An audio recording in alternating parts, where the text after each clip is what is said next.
kita diwajibkan puasa sebulan penuh di bulan Ramadan. Kemudian yang terakhir, kita diwajibkan oleh Allah Subhanahu wa taala. Saya ingin bersyukur hanya kepada Allah. Baik, di dalam Islam tidak ada namanya yang dipaksakan. Tidak ada paksaan untuk memeluk agama Islam. Allah Subhanahu wa taala berfirman, la ikraha fid din. Tidak ada paksaan dalam memeluk agama Islam.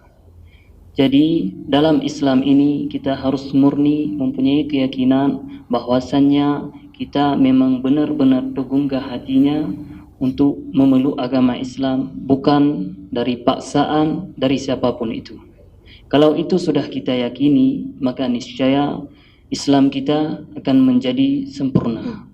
Namun kalau Islam kita karena terpaksa atau karena hal-hal yang lain, maka itu akan membuat nantinya kita sia-sia dalam beragama Islam. Maka oleh karenanya luruskan niat dulu supaya insya Allah Islam kita diterima di sisi Allah Subhanahu wa taala. Baik, sudah siap untuk kita syahadatkan? Siap. Boleh minta angkat tangan seperti ini. Ini kalimat tauhid, tanda tauhid bahwasanya Allah satu. Boleh ikuti saya. Nanti saya yang ikrarkan syahadat, kemudian diikuti. Bismillahirrahmanirrahim. Bismillahirrahmanirrahim. Ashhadu an la ilaha illallah illallah wa ashhadu wasahadu wa ashhadu syadu anna Muhammadan Rasulullah wa ashhadu anna Isa Abdullahi wa rasuluh wa annal jannata haqqun wa annan nara haqqun wa anna Allaha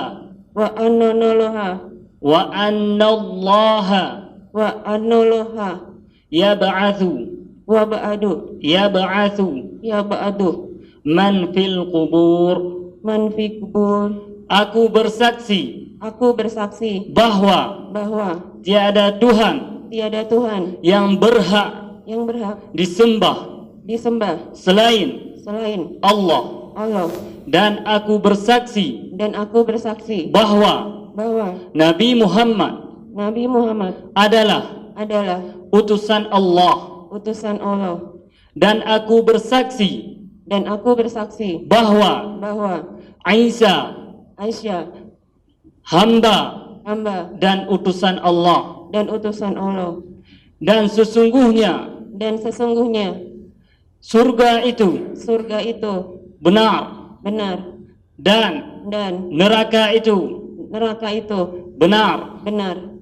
Dan sesungguhnya Allah membangkitkan orang-orang yang berada di dalam kubur. Allahu Akbar. Alhamdulillah, kakak sekarang sudah berada dalam Islam. Kakak sekarang sudah memeluk agama Islam. Ini adalah saudara-saudara kita semuanya, saudara seiman dan saudara seislam. Jadi setelah kita mengucapkan dua kalimat syahadat, saya ingin pertanyakan kepada kakak, kira-kira apa yang kakak rasakan setelah mengucapkan dua kalimat syahadat? Adakah rasa kepuasan?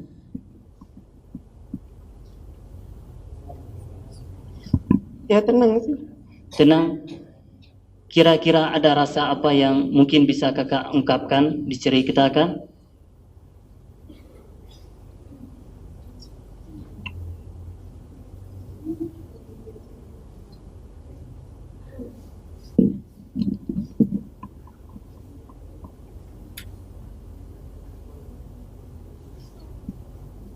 Lebih tenang aja sih. Lebih tenang. Alhamdulillah. Takbir.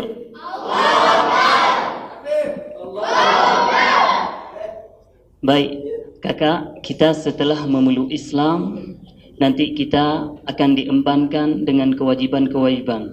Di antaranya, di dalam Islam setelah kita mengucapkan 2 kalimat syahadat, itu adalah bagian dari rukun Islam yang pertama. Namun yang kedua, kita dibebankan oleh Allah Subhanahu wa taala untuk solat sehari semalam 5 waktu. Kemudian setelahnya kita juga dibebankan dalam syariat Islam untuk membayar zakat. Kemudian setelahnya kita juga diwajibkan untuk berpuasa setahun, sebulan dalam setahun, itu di bulan Ramadan. Kita diwajibkan puasa sebulan penuh di bulan Ramadan. Kemudian yang terakhir, kita diwajibkan oleh Allah Subhanahu wa taala untuk berhaji ke Baitullah bagi orang yang telah mampu, baik dari fisik ataupun dari hartanya. Demikian, itu adalah kewajiban-kewajiban setelah kita memeluk Islam. Namun perlu diingat kakak, insya Allah nanti ketika kita sudah berada dalam Islam, maka berbagai cobaan dan cobaan yang Allah uji kita untuk mengetes keimanan kita, untuk Allah coba keimanan kita sesampai mana kita benar-benar yakin kepada Allah Subhanahu wa taala. Allah akan menguji kita dari berbagai macam ujian-ujian. Di antaranya Allah nanti akan menguji kita dari kawan mungkin yang dulunya sama-sama di agama yang sama, sekarang sudah beda agama, mungkin akan dikucilkan kita, akan dicaci kita, dan akan dijadikan kita berbagai macam cacian. Dan juga dari keluarga dan sahabat-sahabat ataupun dari yang lainnya. Maka nasihat kami untuk kakak untuk senantiasa tidak membenci balik mereka, juga tidak mencaci, bahkan jangan sampai kita menghina mereka. Namun yang kita ingat, tampilkan akhlak kita dalam Islam. Kita mampu berpenampilan sesuai dengan yang ditampilkan oleh Nabi SAW. Kita senantiasa mendoakan mereka karena mereka belum tahu. Kita doakan mereka, semoga Allah memberikan mereka hidayah dan dapat memeluk agama Islam. Karena sesungguhnya hidayah ini tidaklah milik siapa-siapa, melainkan milik Allah Subhanahu wa taala. Bahkan seorang nabi saja, Nabi Muhammad, tidak dapat memberi hidayah melainkan Allah Subhanahu wa taala yang memberi hidayah. Innaka la tahdi man ahbabta walakinnallaha yahdi man yasha. Kata Allah Subhanahu wa taala, wahai Muhammad, sesungguhnya engkau tidak dapat memberi hidayah, walakinnallah yahdi man yasha. Sesungguhnya engkau wahai Muhammad tidak dapat memberi hidayah bagi siapa yang engkau kehendaki. Artinya bagi siapa yang engkau sayangi.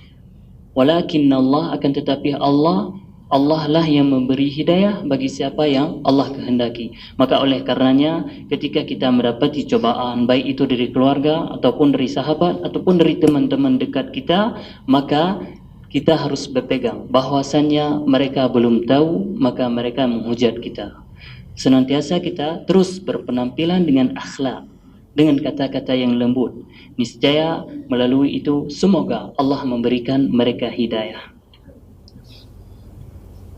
Baik, kakak, setelah ini nanti setelah kita berada dalam Islam, setelah kita ucapkan tadi beberapa kewajiban-kewajiban dalam Islam, juga nanti dianjurkan untuk mandi wajib, mandi membersihkan semuanya kotoran kemusyrikan, kotoran jahiliyah yang berada di agama yang dahulu. Nanti setelah ini mandi seluruh tubuh dari ujung kaki sampai ujung rambut, mandi yang bersih, supaya dengan niat itu kita membersihkan dosa-dosa ataupun kotoran kita di masa-masa musyrikin dulu atau di masa jahiliyah. Bisa dipahami kakak? Alhamdulillah. Dan kami ingin mengabarkan kabar gembira kepada kakak, yang mana Nabi SAW bersabda, "Ma alimta anna al-Islam yahdimu ma kana qablahu." Kata Nabi SAW, apa yang engkau ketahui bahwasannya agama Islam ini menggugurkan dosa-dosa yang telah lalu. Dan alhamdulillah kakak pada hari ini telah Allah hapuskan dosa kakak yang telah lalu. Allah bersihkan dosanya, bahkan tidak ada noda sedikit pun daripada dosa-dosa yang telah dilakukan sebelum memeluk Islam.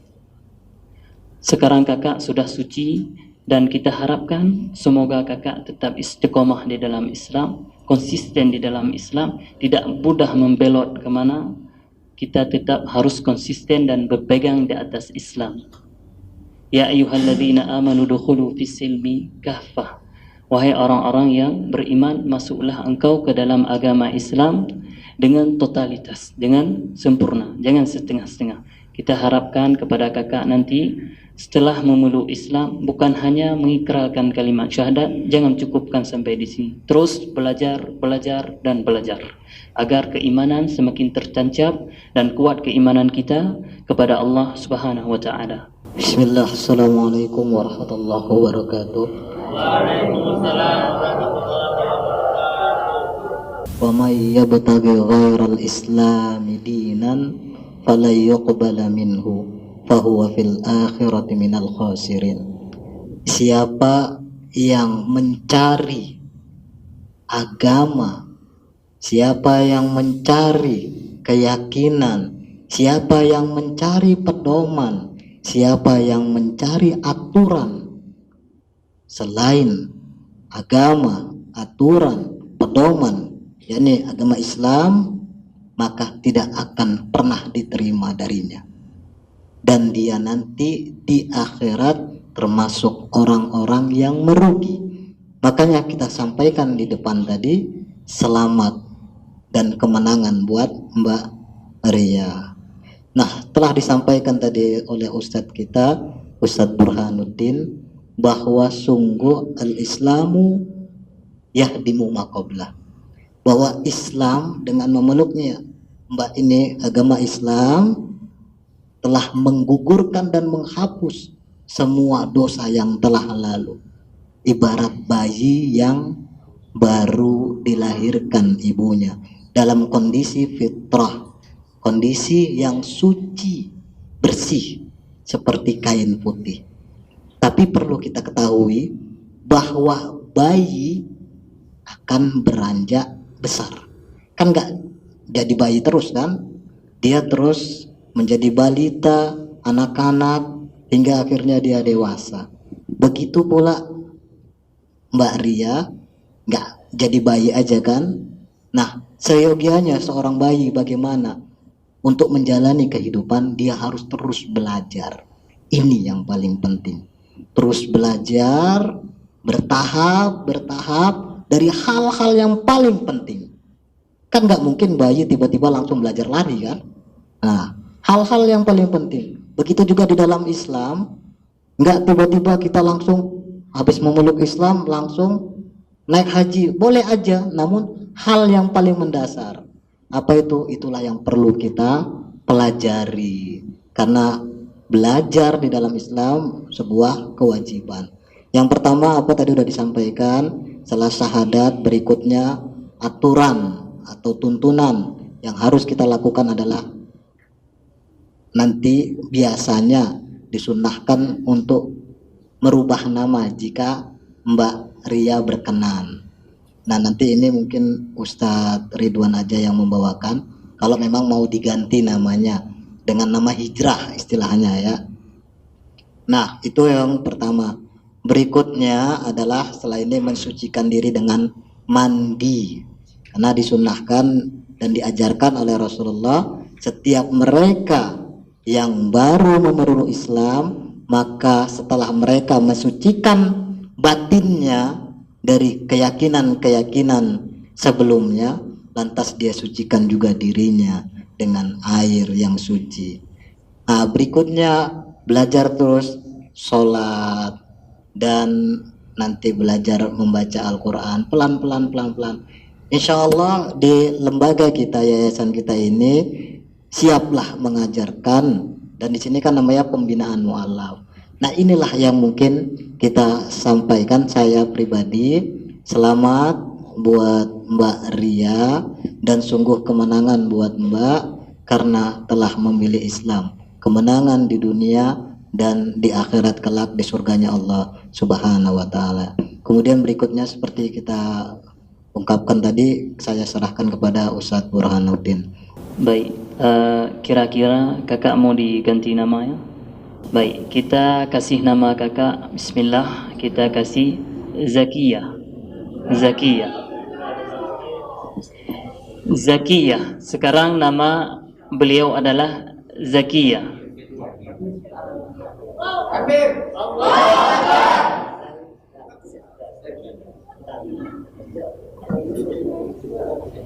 Artinya orang yang cerdas, wanita yang cerdas. Kami kasih nama kakak Zakiyah karena kakak orang yang cerdas, memilih Islam dan mempelajarinya. Melalui itu pula kakak mendapat hidayah. Alhamdulillah. Berarti kakak orang yang cerdas karena mencari. Allahu Akbar.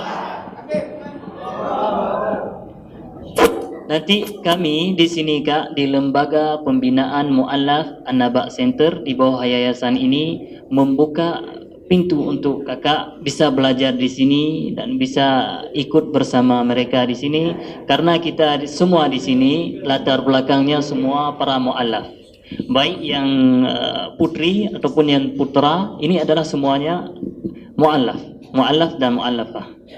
Baik, kita cukupkan sampai di sini dengan membaca doa kafaratul majlis. Subhanaka Allahumma wa bihamdik asyhadu an la ilaha illa anta astaghfiruka wa atubu